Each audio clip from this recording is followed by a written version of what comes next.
محترمہ حبہ، جب ہم اپنے پیارے اللہ کی بارگاہ میں 5 وقت حاضر ہوتے ہیں تو ہمیں کم از کم یہ تو جان لینا چاہیے نا کہ ہمارا اللہ کس چیز کو پسند کرتا ہے، کیسا لباس پسند کرتا ہے۔ مسند احمد کی ایک روایت ہے، ایک شخص عرض کرتا ہے، یا رسول اللہ صلی اللہ علیہ وآلہ وسلم، مجھے یہ اچھا لگتا ہے کہ میں کپڑے دھلے ہوئے پہنوں، میرے سر میں تیل لگا ہوا ہو اور میرے جوتے نئے ہوں، اور اسی طرح کئی چیزوں کا ذکر کیا۔ اور پھر عرض کرتا ہے، یا رسول اللہ صلی اللہ علیہ وسلم، کیا یہ چیزیں تکبر ہیں؟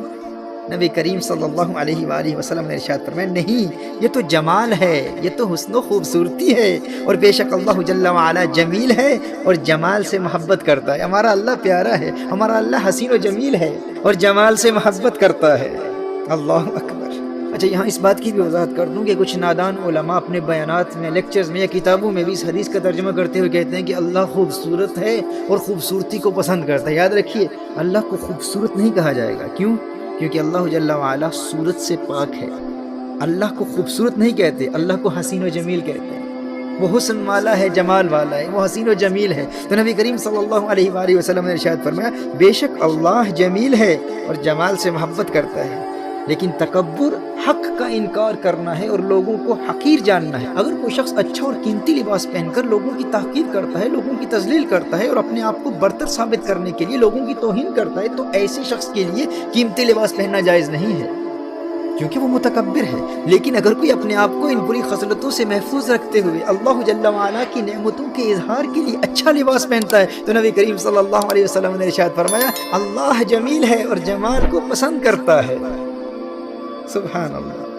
اور سنن ترمذی کی ایک پیاری حدیث ہے، میرے آقا صلی اللہ علیہ وآلہ وسلم نے ارشاد فرمایا، اللہ جل وعلا یہ پسند کرتا ہے کہ وہ اپنے بندے پر اپنی نعمت کا اثر دیکھے۔ سبحان اللہ۔ اور اس موقع پر یہ حدیث بھی ذہن میں آ رہی ہے کہ اللہ جل وعلا سے ملاقات کے لیے بہترین لباس سفید لباس ہے۔ سبحان اللہ۔ قبر میں بھی اور مسجد میں بھی، جب انسان قبر میں جاتا ہے تو سفید لباس پہن کر جاتا ہے، اور مسجد میں جو لباس اللہ کو پسند ہے، یا نماز کی حالت میں جو لباس اللہ جل وعلا کو سب سے زیادہ پسند ہے، وہ سفید ہے۔ تو محترمہ حبہ، اس جاہلانہ تصور کو ختم کیجئے کہ عبادت کے دوران عمدہ لباس نہیں پہننا چاہیے۔ خذوا زینتکم عند کل مسجد، یہ قرآن کریم کی آیت ہے۔ اور دیکھیے، مصنف ابن ابی شیبہ کی ایک روایت ہے کہ محمد بن سیرین علیہ رحمہ نے فرمایا کہ حضرت تمیم نے 1000 درہم کی چادر خریدی، جس کو پہن کر وہ نماز ادا کرتے تھے۔ یعنی اس قدر مہنگی چادر صرف اس لیے خریدی کہ یہ چادر پہن کر اللہ جل وعلا سے ملاقات کیا کریں گے۔ یعنی جب بھی اپنے رب سے ملاقات کروں گا تو اپنے پسندیدہ اور قیمتی لباس میں ملبوس ہو کر ملاقات کروں گا۔ بھائی، دنیا داروں سے ملتا ہوں، دنیا کی اہم شخصیات سے ملتا ہوں، تو اس وقت اپنا پسندیدہ لباس پہنتا ہوں، اور اللہ سے ملاقات کروں تو پرانے کپڑے پہن۔ جب ہر روز 5 وقت کی نماز ادا کرنے کا وقت آتا ہے، اپنے رب سے راز و نیاز کی باتیں کرنے کا وقت آتا ہے، اور میں جانتا ہوں میرا رب مجھے دیکھ رہا ہے اور مجھے سن رہا ہے، مجھے نظر نہیں آتا لیکن وہ تو مجھے دیکھ رہا ہے نا، تو کیوں نہ میں اپنا عمدہ لباس پہن کر اپنے رب کی بارگاہ میں حاضر ہو جاؤں۔ اور غور طلب امر یہ ہے کہ اچھا لباس آپ کی نفسیات اور آپ کے رویوں پر بھی مثبت اثرات مرتب کرتا ہے۔ دیکھیے، آپ کیجول قسم کے لباس میں ملبوس ہو کر، ٹریک سوٹ پہن کر اگر آپ کہیں بیٹھے ہوئے ہیں یا سڑک پر جا رہے ہیں تو آپ ریلیکسڈ ماحول میں بے پرواہ ہو کر چلیں گے۔ لیکن اگر آپ کوئی عمدہ لباس پہن کر چل رہے ہیں تو آپ کے بیٹھنے کا انداز بدل جائے گا، آپ کی چال بدل جائے گی، آپ کے چلنے کا طریقہ بدل جائے گا، آپ کی باڈی لینگویج بدل جائے گی۔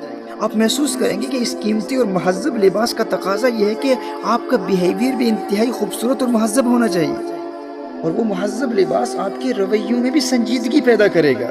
اور اس حالت میں جب آپ نماز میں کھڑے ہوں گے تو آپ محسوس کریں گے کہ آپ کی خارجی کیفیت آپ کی باطنی کیفیات پر بھی اثر انداز ہو رہی ہے۔ خارجی کیفیت آپ کے باطن میں بھی انہماک قلب اور سنجیدگی کے اثرات مرتب کر رہی ہے۔ یہ ایک نیچرل چیز ہے، یہ ایک نیچرل فینومینا ہے۔ آپ کا اچھا لباس آپ کے رویوں پر بھی مثبت اثرات مرتب کرتا ہے، آپ کا بیہیویئر بدل جاتا ہے، آپ کی باڈی لینگویج بدل جاتی ہے۔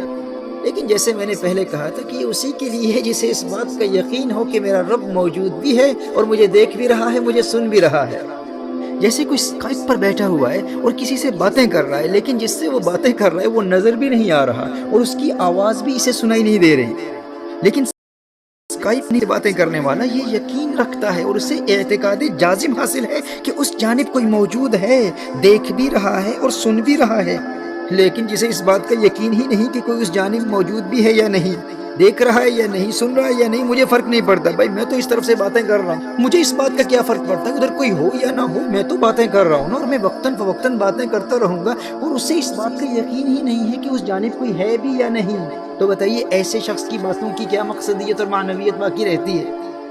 اور وہ جب اس بے یقینی کے عالم میں باتیں کرے گا تو اس سے کس قدر قلبی حضوری حاصل ہوگی، اور کس محبت سے بات کرے گا جب اسے یقین ہی نہیں ہے کہ ادھر کوئی ہے بھی یا نہیں۔ بات سمجھ رہے ہیں نا میرے دوستو؟ جب اسے اس بات کا یقین ہی نہیں کہ کوئی اس جانب سے اسے دیکھ رہا ہے، وہ نظر نہیں آتا لیکن وہ دیکھ رہا ہے، تو پھر وہ کیوں اچھے کپڑے پہنے گا بھائی؟ وہ کیوں عمدہ اور قیمتی لباس میں ملبوس ہو کر بیٹھے گا؟ لیکن جسے اس بات کا یقین ہو کہ اس جانب کوئی موجود بھی ہے، وہ دیکھ بھی رہا ہے، وہ سن بھی رہا ہے، وہ خلاق کائنات ہے، وہ پروردگار عالم ہے، وہ مجھ سے محبت بھی کرتا ہے، اور جس پیار بھرے لہجے میں اس سے باتیں کر رہا ہوں وہ میری باتیں اسی پیار سے سن بھی رہا ہے، اسی پیار سے مجھے دیکھ بھی رہا ہے، جسے اس بات کا یقین ہو، پھر وہ پیارے کپڑے پہن کر اس رب کی بارگاہ میں حاضر ہوگا، وہ مکمل تیاری کے ساتھ اس رب کی بارگاہ میں حاضری کا شرف حاصل کرے گا۔ اور عبادت کے لیے میرے آقا صلی اللہ علیہ وآلہ وسلم نے یہی حکم دیا ہے نا کہ اس بارگاہ کے ادب کا تقاضا یہ ہے کہ تم اس بارگاہ میں حاضری کا شرف یوں حاصل کرو گویا کہ تم اسے دیکھ رہے ہو، اور اگر یہ کیفیت حاصل نہیں کر پاتے تو کم از کم یہ یقین تو ضروری ہے کہ وہ مجھے دیکھ رہا ہے، وہ نظر تو نہیں آتا لیکن موجود بھی ہے، وہ دیکھ بھی رہا ہے اور سن بھی رہا ہے۔ اللہ اکبر۔